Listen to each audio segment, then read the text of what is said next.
Praise the Lord. ஆண்டவராகிய இயேசு கிறிஸ்துவின் நாமம் மகிமைப்படுவதாக. இயேசுவின் நாமத்தில் உங்களை நான் வாழ்த்துகிறேன். லூக்கா 3ஆம் அதிகாரம் 21வது வசனம். ஜனங்கள் எல்லாரும் ஞானஸ்நானம் பெற்றபோது இயேசுவும் ஞானஸ்நானம் பெற்று ஜெபம் பண்ணுகையில் வானம் திறக்கப்பட்டது. ஆமன்பானவர்களே, ஜனங்கள் எல்லாரும் ஞானஸ்நானம் பெற்ற போது இயேசுவும் ஞானஸ்நானம் பெற்று ஜெபம் பண்ணுகையில் வானம் திறக்கப்பட்டது. என்னை கேட்கிற சகோதர சகோதரிகளே, ஜனங்கள் எல்லாரும் ஞானஸ்நானம் பெற்ற போது இயேசுவும் ஞானஸ்நானம் பெறுகிறார்.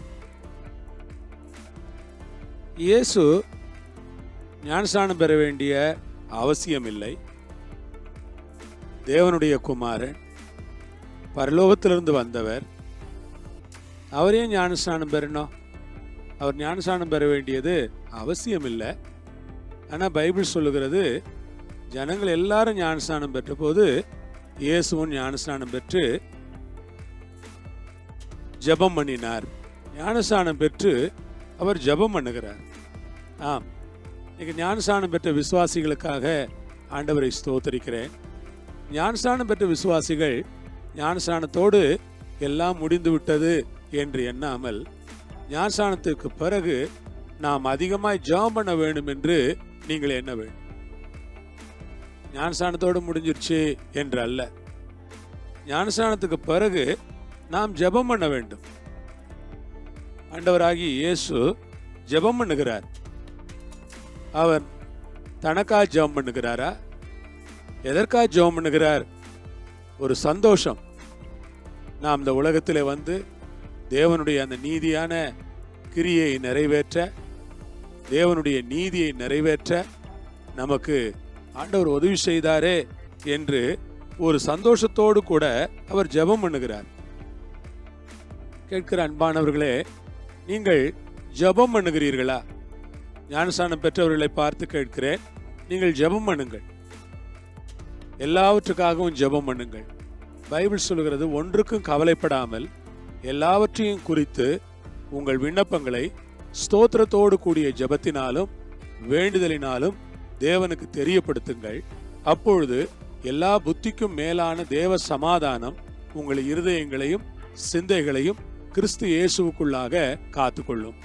அருமையானவர்களே, அவர் ஜெபம் பண்ணினார்.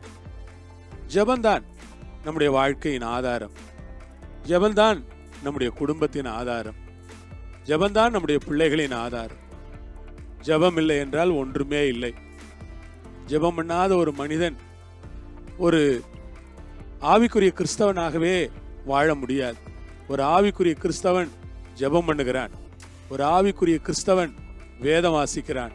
ஒரு ஆவிக்குரிய கிறிஸ்தவன் ஆண்டவரை நோக்கி ஜெபித்து ஆராதனை செய்கிறதுல கவனம் செலுத்துகிறான்.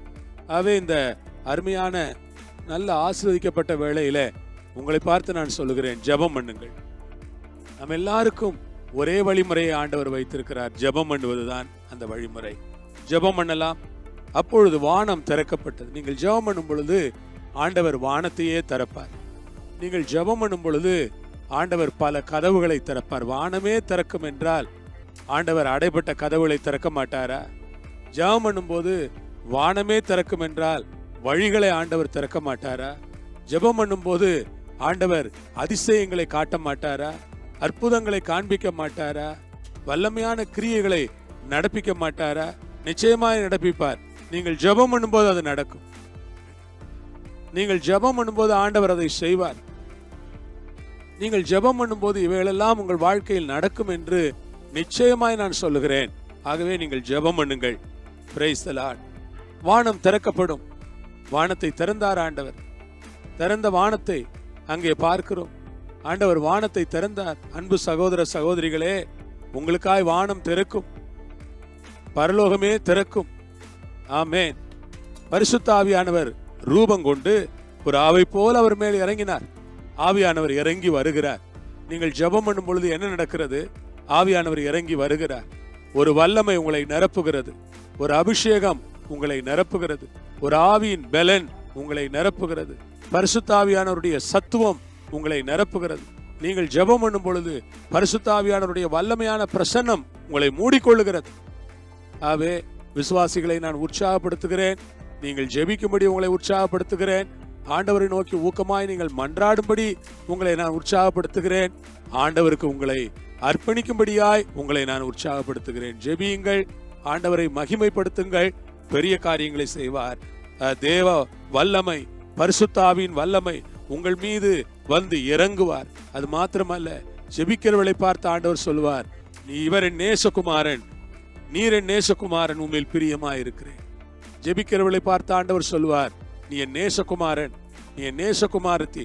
ஞானஸ்நானம் பெற்று ஜெபம் பண்ணுகிற மக்களை பார்த்து பரிசுத்த ஆவியை, வானத்தை திறந்து பரிசுத்த ஆவியை அனுப்புகிறது மட்டுமல்ல, அந்த மக்களை பார்த்து ஆண்டவர் சொல்லுவார், நீர் என் நேசகுமாரன், நீ என் நேசகுமாரத்தி, உம்மில் நான் பிரியமா இருக்கிறேன். ஜெபம் பண்ணலாமா? பிதாவே, இந்த வேளைக்காய் ஸ்தோத்திரம். உம்முடைய பிள்ளைகளுக்காய் நன்றி. இயேசுவின் நாமத்தில் கர்த்தர் எங்களோடு பேசுகிறவராய் இருக்கிறதற்காய் ஸ்தோத்திரம். இந்த காலை வேளையில இந்த அனுதின வார்த்தைகளை கேட்கும் பொழுது எங்களோடு கூட ஆண்டவர் முகமுகமாய் பேசுகிறதற்காக ஸ்தோத்திரம். இயேசுவின் மூலம் பிதாவே, ஆமென்.